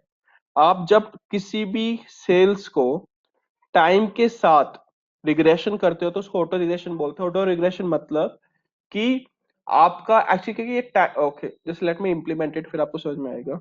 मैं यहाँ पे डेटा में जाऊंगा, डेटा एनालिसिस पे जाऊंगा, मैं करता हूँ रिग्रेशन, ओके। यहाँ पे मेरे को y डालना होगा, मेरा y component, so basically it will perform linear regression. यहाँ पे मेरे को y कंपोनेंट को डालना होगा, this is my y component. अब यहाँ पे मेरे को x को डालना होगा, सो x भी मेरे को उतना ही डालना है जितना मैंने y डाला हुआ है, ठीक है। मैंने ये डाल दिया। अब ये मेरा कांस्टेंट, सो बेसिकली जो मैंने अपनी आपको इक्वेशन बताई थी अभिमन्यु, मैंने कहा था y equal to m x plus c, correct. c actually constant होता है जो आपका मॉडल आइडेंटिफाई नहीं कर पाता। अगर मैं यहाँ पे कांस्टेंट इस जीरो पे कर दूंगा तो मॉडल जानबूझ के उसको फिट करने की कोशिश करेगा, तो मैं यहाँ पे कांस्टेंट इस जीरो नहीं करता, मतलब अपने इक्वेशन में सी को रखता हूँ, ठीक है। एंड यहाँ पे मैं क्या कर रहा हूँ, आउटपुट रेंज न्यू वर्कशीट, सो नई वर्कशीट पे लेके आ जाएगा, एंड इसको मैं ओके कर देता हूँ। सो इसने क्या किया, इसने रिग्रेशन को रन कर दिया। सो इसने मेरी एक्सेल पे लीनियर रिग्रेशन रन कर दिया। सो ये मेरा आर स्क्वायर की वैल्यू है, रजिस्टर आर स्क्वायर वैल्यू है, ठीक है। वो हम बाद में डिस्कस करेंगे रिगार्डिंग ऑल दिस। यहाँ पे जो मेरा मेन कंपोनेंट है, मेरे यहाँ पे ये है, जो मेरा कोफिशिएंट है, इट इज 5.099, ठीक है। ये मेरा कौन सी की वैल्यू है, और जो मेरा एक्स वेरिएबल का बीटा है, जैसे फॉर एग्जांपल जो आपको मैं यहाँ पे समझा रहा था, so I will tell you how to read this one. जो ये मेरा बीटा 3 आया था ना अभिमन्यु, वो वाली वैल्यू ये है कि जो आपका एक्स वेरिएबल 1 है उसका कितना बीटा है, ओके ठीक है। सो आपका जो बेसिकली ये कह रहा है कि हर क्वार्टर के साथ, हर क्वार्टर के साथ जो आपका इंक्रीजिंग ऑर्डर है, आपका बीटा 0.147 के साथ इंक्रीज कर रहा है, ओके ठीक है। सो this is basically the trend, ये आपका ट्रेंड कंपोनेंट आ गया कि आपका कितना इंक्रीज हो रहा है। अगर वो डिक्लाइनिंग में होता तो आपका बीटा नेगेटिव आ जाता, ठीक है। ओके सो इन वैल्यूज को 5.099 और 0.147 को मैंने यहाँ पे लिखा हुआ है, 5.099 एंड 0.147। सो बेसिकली ये मेरा इंटरसेप्ट है, और ये मेरा एक्स वेरिएबल का 1 है, उसकी वैल्यू है, ठीक है। सो यहाँ पे मैंने क्या किया है अब अब मैं इसको क्या करता हूँ, बेसिकली ये मैंने रिग्रेशन रन किया था, इसके साथ मैंने रिग्रेशन रन किया था आपका डीसीजनलाइज डेटा। अब मेरे को अब पता चल गया कि मेरा ट्रेंड कितना है, करेक्ट, मेरा ट्रेंड कितना है। एंड जो मेरी ओके इस केस में क्या था अभिमन्यु, कि जो आप ये वाला रन कर रहे थे हम y equal to m x, so इसमें मेरे एक्चुअली जो इक्वेशन होती है वो सी बी होता है एक यहाँ पे सी बी होता है, बट सी को मैंने जीरो ले लिया था इसलिए मैंने को रिमूव कर दिया था, बट हमारी इस इक्वेशन में सी की वैल्यू भी आई हुई है, ठीक है। सी सी एक्चुअली की क्या वैल्यू हो बोले सकता तो इंटरसेप्ट है। सी एक्चुअली क्या होता है, कांस्टेंट वैल्यू होती है जो आपका मॉडल आइडेंटिफाई नहीं कर पा रहा, ठीक है। फॉर एग्जांपल अगर मान लो यहाँ पे करेक्ट वैल्यू है, ठीक है, 32, जैसे यहाँ पे 30 है यहाँ पे अगर मान लो 32 होता, ठीक है, यहाँ पे आपका 47 होता, एंड यहाँ पे आपका 92 होता, ठीक है। सो इस इक्वेशन में हमारा क्या होता, हमारा जो m की वैल्यू आई है इट विल बी अप्रोक्स 3, ठीक है। सो जो हमारी इक्वेशन बनती है उसमें ये बन सकती थी y इक्वल टू 3m। सो यहाँ पे हमारी जो इस इक्वेशन में हमारी m की वैल्यू तो आती 3, और जो हमारी x की वैल्यू आती ना, x सॉरी c की वैल्यू आती मेरी 2, समझ में आया। या बिकॉज आप क्या करते हैं 10 इंटू 3 30 प्लस कॉन्स्टेंट, कॉन्स्टेंट की वैल्यू 2 है, बेसिकली जो ये 2 की वैल्यूज आ रही है ना वो आपका मॉडल आइडेंटिफाई नहीं कर पा रहा। सो अब आपको क्या करना पड़ता है, अगर इस इक्वेशन के अकॉर्डिंग आप कैलकुलेट करोगे वैल्यू, तो इट विल बी, जो आप वैल्यू निकालते वो ऐसे निकल के आती, इट विल बी जो सेल्स आती है आपकी। सो ये बेसिकली मॉडल अपने आप आपको एम और सी की वैल्यू देता है। सो आपने क्या किया था, जो आपकी एड की पे स्पेंड किया था, आपने स्पेंड किया 3 रुपीज का, so y equal to m x plus C, so it is m कितना है आपका 3, बेसिकली ये इसका बीटा है। ऐड पे आपने कितना, आपको कितना बीटा मिल रहा है, कोफिशिएंट कितना, मतलब ऐड का आपको रिस्पॉन्स कैसा मिल रहा है। सो 10 इंटू 3 प्लस 2, तो आपकी y की वैल्यू बन रही है। Did you get it? तो ये आपका c के साथ मिला। सो c बेसिकली कांस्टेंट वैल्यू होगी जो आपका मॉडल आइडेंटिफाई नहीं कर पा रहा। ठीक है, बेसिकली अगर आप m की वैल्यू कैलकुलेट करोगे तो m की वैल्यू अलग अलग आ रही है, 3.2, 3.13। सो m की वैल्यू अलग नहीं हो सकती, पूरे के लिए m की वैल्यू एक ही होगी, तो उसको वो कांस्टेंट में डाल देता है। m की वैल्यू कांस्टेंट करके बाकी की चीज को वो c में डाल देता है। Is it clear? या क्लियर। ठीक है, वैसे वो हम लीनियर रिग्रेशन करेंगे, वहां पे मैं आपको एक्सप्लेन कर दूंगा इसको अच्छे से। सो यहाँ पे Rishabh Dikshit, is it clear to you both of you also? Yes sir. Yes, sir. ठीक है, सो यहाँ पे मेरा इंटरसेप्ट आ गया, that is a constant value, and यहाँ पे मेरा बीटा है। बीटा मतलब मेरा टाइम का एक्चुअली इम्पैक्ट, क्या इम्पैक्ट है। ठीक है, सो जब मैंने डेटा को डीसीजनलाइज कर दिया यहाँ पे, दैट इज एक्चुअल सेल्स इतना था, अगर मैं सीजनैलिटी हटा देता हूं तो मेरी सेल्स इतना आना चाहिए। ठीक है, बट इसमें मेरा ट्रेंड कंपोनेंट था। ठीक है, अब मैंने क्या किया, इसमें से ट्रेंड को भी, ट्रेंड का वैल्यू निकाली, कितना ट्रेंड है। सो ट्रेंड जो मेरा है इट इज 0.417। ठीक है, तो अब मैं क्या कर रहा हूं, मेरे को ट्रेंड पता चल गया, मेरे को सीजनैलिटी पता चल गई। अब मैं क्या कर रहा हूं, यहाँ पे मैंने किया है मल्टीप्लीकेशन, दैट इज अगर मैं ट्रेंड हटाऊंगा it comes out to be 1 into, basically मेरा ये x वेरिएबल 1 इंटू,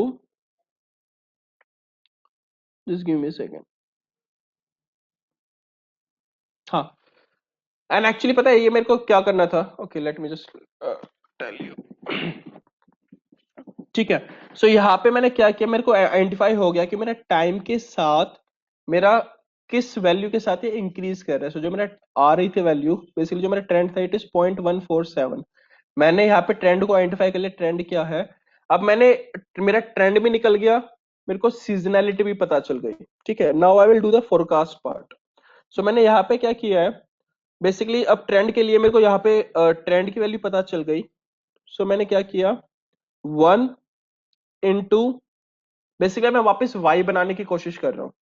ठीक है, सो 1 इंटू, जो आपकी इक्वेशन यहाँ पे थी ना, y equal to m x plus c, मैं उसको यूज कर रहा हूँ कि मैं m जो मेरी बीटा वैल्यू है उसको मैं x के साथ मल्टीप्लाई करूंगा और उसमें कांस्टेंट ऐड कर दूंगा। मैं यही चीज यहाँ पे कर रहा हूँ। अब basically it is a6, that is this 1 into, क्योंकि मेरा फीचर था 1 इंटू इसका beta value, that is L2 के साथ प्लस L1, आपने कांस्टेंट ऐड कर दिया। ठीक है, सो एक्चुअली अब मेरी क्या हुई, मेरे को ये, मैं पूरे पे यही कैलकुलेशन करता चला जाऊंगा, that is A7 into L2 beta के साथ प्लस कांस्टेंट। अब मेरे को इससे एक्चुअली बेनिफिट क्या आया, मतलब मैंने ये चीज क्यों की थी, मैंने ट्रेंड निकाली कि मेरा ट्रेंड इतना है। ठीक है, मैंने सीजनलिटी में निकाल चुका हूं। अब मैंने क्या किया, जो मैंने एक्चुअली ट्रेंड कंपोनेंट मेरे को पता था 2013 के क्वार्टर 4 तक, 2013 के क्वार्टर 4 तक मेरे पास एक्चुअल सेल्स थी। अब मेरे को 2014 के लिए आइडेंटिफाई करना है, तो मेरे को पता चलिए कि टाइम के साथ मेरा ट्रेंड कितना, मेरा ट्रेंड है 0.147। तो मैं इसी चीज को कैरी फॉरवर्ड करूंगा। ठीक है, what I will do is time, that is A2 into, just hold a second, let me zoom out. So if I do here, मैं क्या कर रहा हूं, A2 17 into L2, that is 0.147 into में, और सॉरी प्लस में the constant value. तो मैंने क्या किया, विद टाइम मैंने इसको फर्दर, जो मेरे पास वैल्यूज नहीं थी मैंने उनको भी कैलकुलेट कर दिया। एक बार मैं इसको रिपीट कर रहा हूँ वापस फॉर योर बेटर अंडरस्टैंडिंग। मैंने क्या किया था, मैंने यहाँ पे लीनियर रिग्रेशन रन किया था इन दो के लिए, जिससे मेरे को ये पता चल जाए कि इसका ट्रेंड क्या है। दैट इज ट्रेंड मतलब बेसिकली किस रेट के साथ इंक्रीज हो रहा है, मतलब किस रेट के साथ मेरी सेल्स इंक्रीज हो रही है। ठीक है, किस रेट मतलब टाइम के साथ, किस, what is the rate of increase with respect to time, किस रेट के साथ मेरे इंक्रीज हो रही है सेल्स। ठीक है, एंड तो मॉडल ने मेरे को बता दिया कि जो रेट ऑफ इंक्रीज है वो ये है, एंड जो कांस्टेंट है, मतलब इतनी सेल्स कांस्टेंट में कह सकता हूँ, इतनी सेल्स तो रहेगी। तो आपका 5.09 आपकी इतनी सेल्स है ही, that is these are the base sales. ठीक है, तो इसने क्या किया, मैंने क्या किया है कि जो मेरी वैल्यू आई थी बेसिकली टाइम के साथ मेरी इतनी सेल्स इंक्रीज होगी और ये मेरी बेस सेल्स है, तो मैं simple y equal to m x plus c वाला फॉर्मूला मैंने इंप्लीमेंट कर किया है, जो ये वाला था। मेरी m की वैल्यू ये है, मेरा x ये है और मेरा c ये है। ठीक है, सो यहाँ पे मैंने सिंपल उसको इंप्लीमेंट किया है, that is y equal to, जो मेरे y की बेसिकली यहाँ पे वैल्यू आ जाएगी, m क्या है मेरा ये, दैट इज L2। सो यहाँ पे मैं बताऊं m क्या है L2 इंटू में x1। सो यहाँ पे मैंने वही किया हुआ है बेसिकली आपका A6 इंटू L2 प्लस आपका कांस्टेंट। मैंने उस इक्वेशन को रन कर दिया। अब इससे बेनिफिट मेरे को क्या हुआ, मेरे को जब टाइम के साथ रेट ऑफ इंक्रीज पता चल गया, कांस्टेंट पता चल गया, तो जो मेरे पास जिन टाइम के मेरे पास वैल्यू नहीं है, मैं उनके लिए भी अपनी सेल्स को आइडेंटिफाई कर सकता हूँ। ठीक है, सो मेरे को यहाँ पे उनके लिए भी सेल्स मिल गई, जैसे 4 टाइम्स 17 18 19 20 मेरी ये सेल्स आई है। Did you get it? So basically जो ये वाली चीज थी, मैंने यहाँ से बीच में से इसका ट्रेंड आइडेंटिफाई कर दिया। अब ये मेरा सिर्फ ट्रेंड है, ये मेरा नॉर्मल ट्रेंड है, ये मेरी एक्चुअल सेल्स नहीं है, बिकॉज इसमें सिर्फ मैंने ट्रेंड को वापस इंट्रोड्यूस कर दिया। अभी मेरे को इसमें सीजनैलिटी को भी इंट्रोड्यूस करना है। ठीक है, I need to introduce the seasonality also in this, so that is the thing. Is are you clear with this? यहां तक समझ में आया सबको? Yeah, Yes, Gurdeep, sir. very well. ठीक है, तो मैंने क्या किया कि मैंने यहाँ से अभी तक ट्रेंड को मैं लेके आया हूं, अब मेरे को क्या करना है, मेरे को सीजनैलिटी को भी लेके आना है। ठीक है, मैंने ट्रेंड को तो वापस डाल दिया, इसमें ट्रेंड का यूज करके तो मैंने आगे तक इसको फोरकास्ट कर दिया। मेरे को सीजनैलिटी लेके आना है, तो इसमें मैं सीजनैलिटी कैसे लेके आऊंगा, अभिमन्यु आप बताइए। ट्रेंड में जो सीजनलिटी अभी जो निकला हुआ है उसको ऐड कर दे। उसको ऐड करोगे तो क्या होगा, ऐड करेंगे क्या करेंगे? हमारे पास अभी सिर्फ ट्रेंड है, उसमें हमें सीजनलिटी ऐड करनी है, राइट? इसमें सीजनलिटी अभी मिसिंग है। हाँ हाँ हाँ हाँ, मतलब ऐड कैसे करोगे, मतलब वो एडिशन वाला ऐड नहीं है ये, बट आप इस ट्रेंड में सीजनैलिटी को कैसे इनपुट करोगे, मैं वही पूछ रहा हूँ। मतलब मैं ये कह रहा हूँ कि आपको Q3 में, जैसे अच्छा ठीक है एग्जांपल दे रहा हूँ, जैसे जैसे गर्मियों में आपकी जो सीजनैलिटी का जो इम्पैक्ट होता है ना आइसक्रीम सेल्स पे, वो 110% होता है। तो अगर आपका बेस प्राइस 100 रुपीज है, तो आपका सीजनल इम्पैक्ट के साथ प्राइस कितना होगा अभिमन्यु?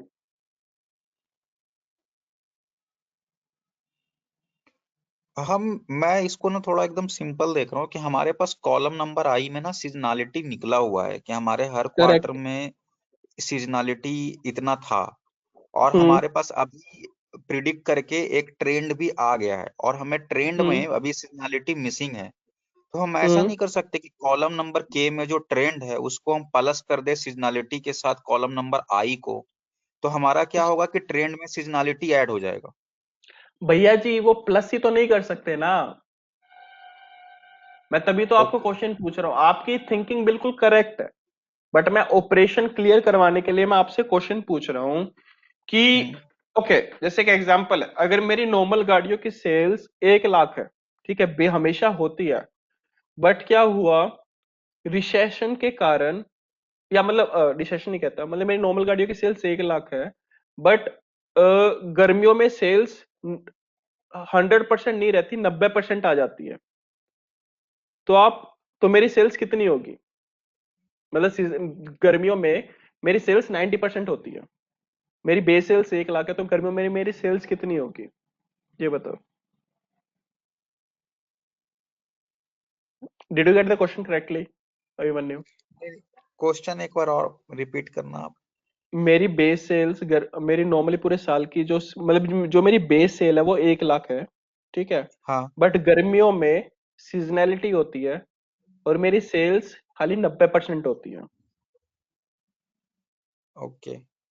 तो मेरी गर्मियों में सेल्स कितनी होगी? 1 लाख जो हमारा थ्रू आउट द ईयर होता ही है, उसमें हमारा गर्मी में 90% हुआ है, तो हमें 1 लाख में से 90% पहले निकालना होगा, राइट? कैसे निकालोगे, वही मैं पूछ रहा हूँ। 1 lakh multiply by 90 divided by 100. हाँ, क्या आया? ये कैलकुलेट करके बता दो आप कितना आया। अरे 90,000 आएगा। ठीक है, हाँ, तो आपने क्या 90,000। किया? 1 लाख इंटू में 90 डिवाइड बाय 100। 90 डिवाइड बाय 100 क्यों किया? क्योंकि परसेंटेज को आपको न्यूमेरिक वैल्यू में कन्वर्ट करना था, करेक्ट? राइट। ठीक है, तो अब मेरे को यहाँ पे बताओ, अगर मेरी एक्चुअल जो मेरी बेस सेल है वो 5.24 है, बट मेरी हम्म सीजनैलिटी 93% है, तो मेरी हम्म एक्चुअल सेल्स कितनी होगी? अब बताओ। अब होगा कॉलम के multiply by 93 divided by 100। Correct, यहाँ पे डिवाइड करने की जरूरत नहीं, बिकॉज पहले ही मेरी वैल्यू डिवाइड के हाँ फॉर्म हाँ में हाँ है। है। ठीक है, हाँ तो सिंपल जो मेरी वैल्यू है, इट इज 5.247 इंटू 0.93। राइट तो राइट राइट। ऐड नहीं होगा, वो मल्टीप्लाई होगा। ठीक है, हाँ सो जो मेरी फोरकास्टेड सेल्स थी, फोरकास्ट सेल्स इज 4.89। ठीक है, अब मेन बात क्या है कि ये मेरा, मैंने क्या किया है, हर क्वार्टर के साथ उसको मल्टीप्लाई किया हुआ है। सो यहाँ तक तो मेरे को पता थी कि यहाँ पे मैंने क्या किया, सॉरी, यहाँ पे मेरी ट्रेंड के साथ सेल्स आ गई। यहाँ पे मैंने इस ट्रेंड में बेसिकली मैंने क्या किया, मैंने इसमें सीजनैलिटी को बाहर डालना है मेरे को। ठीक है, तो इसको सीजनैलिटी के साथ मल्टीप्लाई किया, basically this into this, this into this. ठीक है, and this into this. Basically मेरा इसकी सीजनैलिटी कितनी है इसके साथ, बेसिकली इस क्वार्टर की सीजनैलिटी थी अगेन 0.932। अगर मैं यहाँ पे दिखाऊं तो मेरा ट्रेंड था 6.27 का, बट इसमें अगर मैं सीजनैलिटी इंट्रोड्यूस करता हूँ, दैट इज 6.27 इंटू 1.143, तो मेरी एक्चुअली फोरकास्टेड सेल्स इतनी है। तो मेन मेरा जो यूज केस है वो यहाँ पे है, दैट इज मेरा ट्रेंड तो आगे से मैं सीजनैलिटी इंट्रोड्यूस कर रहा हूँ, तो मेरी जो एक्चुअल सेल्स, जो प्रिडिक्टेड सेल्स है, these are my predicted sales for the next quarter. And यहाँ पे मैंने बेसिकली एरर निकाला हुआ है कि मेरा जो प्रिडिक्टेड वैल्यू है और ये मेरा एक्चुअल सेल्स के साथ। ठीक है, ये मेप है, that is actual E6 minus L6 divide by E6। ठीक है, तो यहाँ पे मेरा थोड़ा ज्यादा मेप है, बाकी otherwise it is quite good. मेरा मेप 2% का निकल के आया था, that is average of these. ये समझ में आया आपको, या यहाँ पे किसी को डाउट है कोई? नहीं। ठीक है, एक काम करो, एक ब्रेक लेते हैं 10 मिनट का। ओके, यहाँ पे एक्चुअली मूविंग एवरेज का भी मैं आपको एक, ये तो कॉन्सेप्ट आपको मूविंग एवरेज वैसे मैंने समझा दिया था ना कल, विंडो वाला कॉन्सेप्ट। हाँ हाँ, वो एक काम बकेट करो, लेके ना 3 बकेट निकालना है, 4 कल लेके निकालना है। करेक्ट, एक ब्रेक लेते हैं 10 मिनट का सिर्फ। ठीक है, अभी क्लास में से 50 तक है, तो 12:50 तक एक बार आप इसको देख लो। कई बेसिकली इनका मैं आपको एक्सेल वैसे मैंने आपके साथ शेयर की हुई है, अभी मेल पे मैंने क्लास स्टार्ट होने से पहले शेयर कर दी थी। तो आई वुड से एक बार उसको गो थ्रू कर लो, इसको देख लो। यहाँ पे कोई डाउट हो तो विल मीट आफ्टर 10 मिनट्स। ठीक है, मेरे से पूछ लेना। अदरवाइज क्योंकि मैं बिकॉज आज हम पाइथन वाला काम स्टार्ट नहीं कर पाएंगे due to some delay in the class start. ठीक है, तो उसको मैं आपके साथ, वो हम कल कवर करेंगे फिर। ठीक है, ठीक है Gurudeep. Okay. So do one thing, एक बार just go through this one. मैं इसको छोड़ रहा हूँ, मैं यहाँ पे लिख रहा हूँ कि 10 मिनट ब्रेक।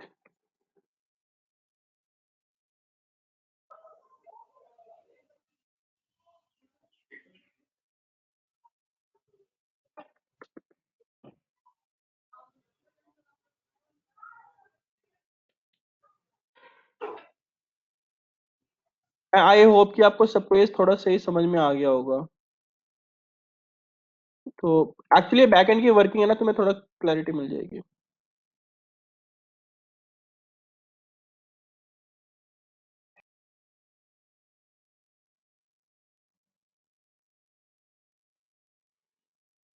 ठीक है, so will meet after break.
Hello everyone.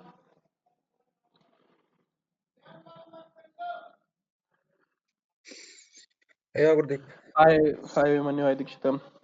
So, is the concept clear to you? इस हाँ चीज जी का सर ठीक है. Yeah. Okay, that is good. I would say one thing. ठीक है, तो ये वाली फाइल मैंने आपको शेयर कर दिया, बट ये अपडेट मैं आपको शेयर कर दूंगा.